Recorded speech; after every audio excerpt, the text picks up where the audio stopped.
Kong Skull Island tells the story of Monarch and a bunch of Vietnam soldiers going into Skull Island to try and study its inhabitants, and unfortunately comes in the crossfires of Kong himself, who now is trying to get them out of his island while trying to protect his island from skull crawlers. Now, I remember watching this movie a long time ago when it came out in theater for the first time, and I thought it was a very enjoyable King Kong film.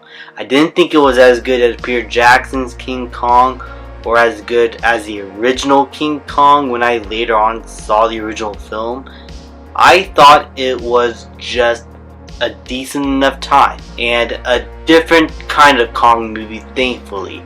It's not the same kind of story. It has similar elements from the other Kong films, but it's taking Kong in a very different direction to where he is entirely in the island from the very get-go. He is not fawning over some woman, he's not falling in love and it's becoming a Beauty and the Beast scenario. This is Kong just trying to protect Skull Island, and unfortunately these humans happen to be in the wrong place in the wrong time.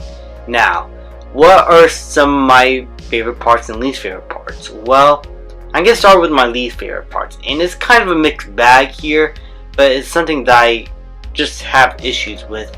The human characters are weak, but there are some characters here that I actually really enjoy. Just to name a few, I don't know any of the names, so take that as you will, but John C. Reilly's character was quite possibly my favorite in the entire film.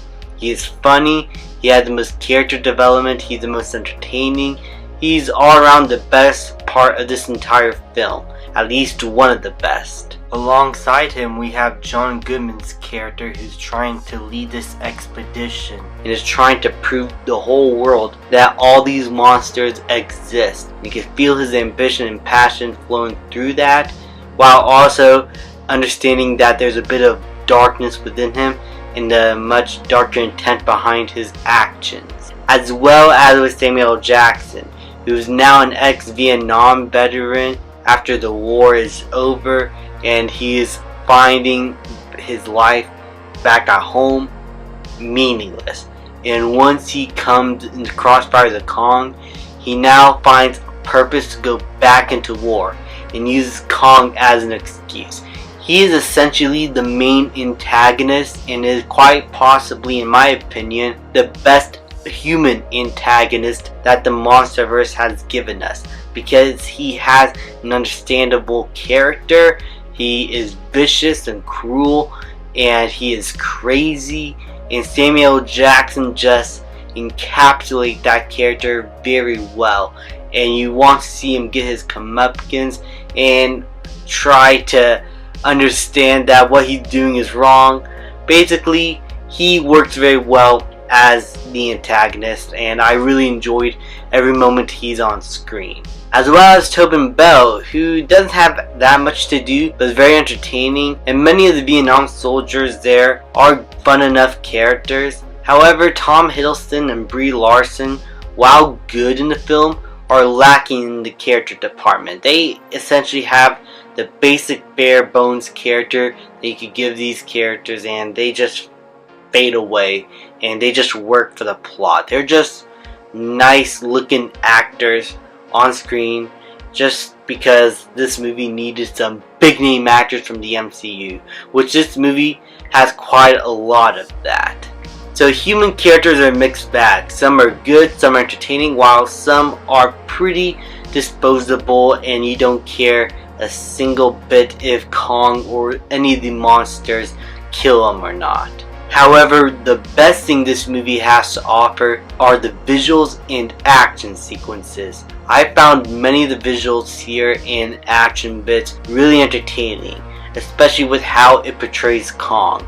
They utilize him more than Godzilla did in his own movie, and he does a lot of cool stuff, where not only we're seeing him just punch things and fight other monsters, we're seeing how he acts on an everyday basis when he's not fighting monsters. We see how he eats, we see how he relaxes, we see what he is basically like when he's not like in the action moments. He's just chilling around, protecting Skull Island, and I love that. I love how we're able to see many sides of Kong here, which makes him feel like a character, and a character with a purpose, which makes him feel like a fleshed out character. And I loved the way he's visualized here. It's like a mix between the Peter Jackson and the classic King Kong, to where Peter Jackson's is very vicious here, while the design is more harkening back to the older version of Kong. It's kind of the mix of both worlds, and I really like that. And the visual effects to bring him and many of the monsters into life here are really good. Many scenes look extremely detailed, crisp, and realistic. The way we're able to get certain POV shots make certain actions of these animals feel very real and natural.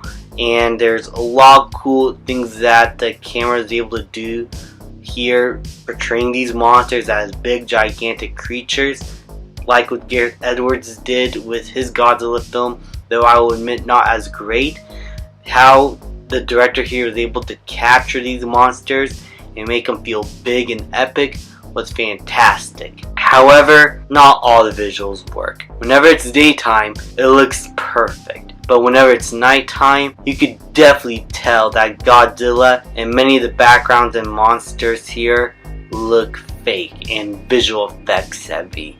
That's one part of the movie where I feel like could have been improved a whole lot more.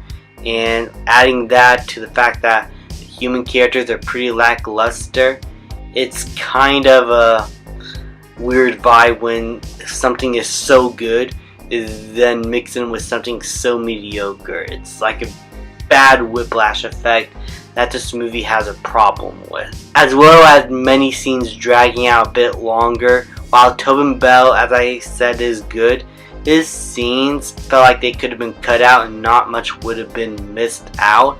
A lot of that is just for him to interact with other monsters and see more of what Skull Island has to offer before the plot just gives up on the character.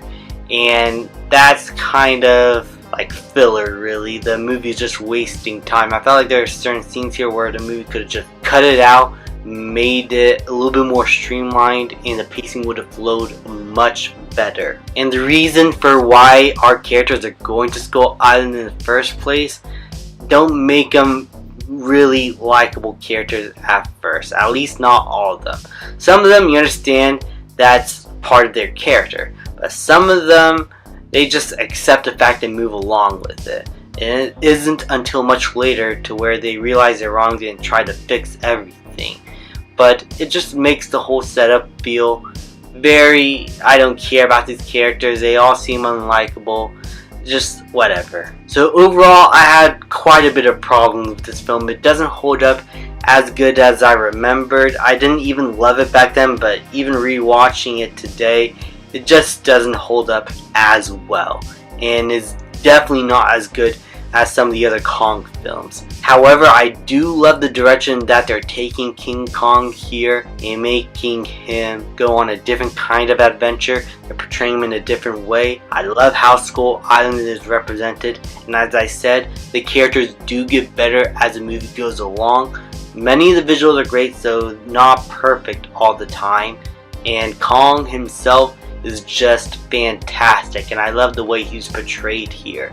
So overall, not a bad Kong film, just isn't as good as many of the previous films. It's kind of like in the mid-tier Kong films, in my opinion. So for that, I'm going to give Kong Skull Island a B. Thank you guys so much for watching. Please like, subscribe, comment, and I'll see you guys next time.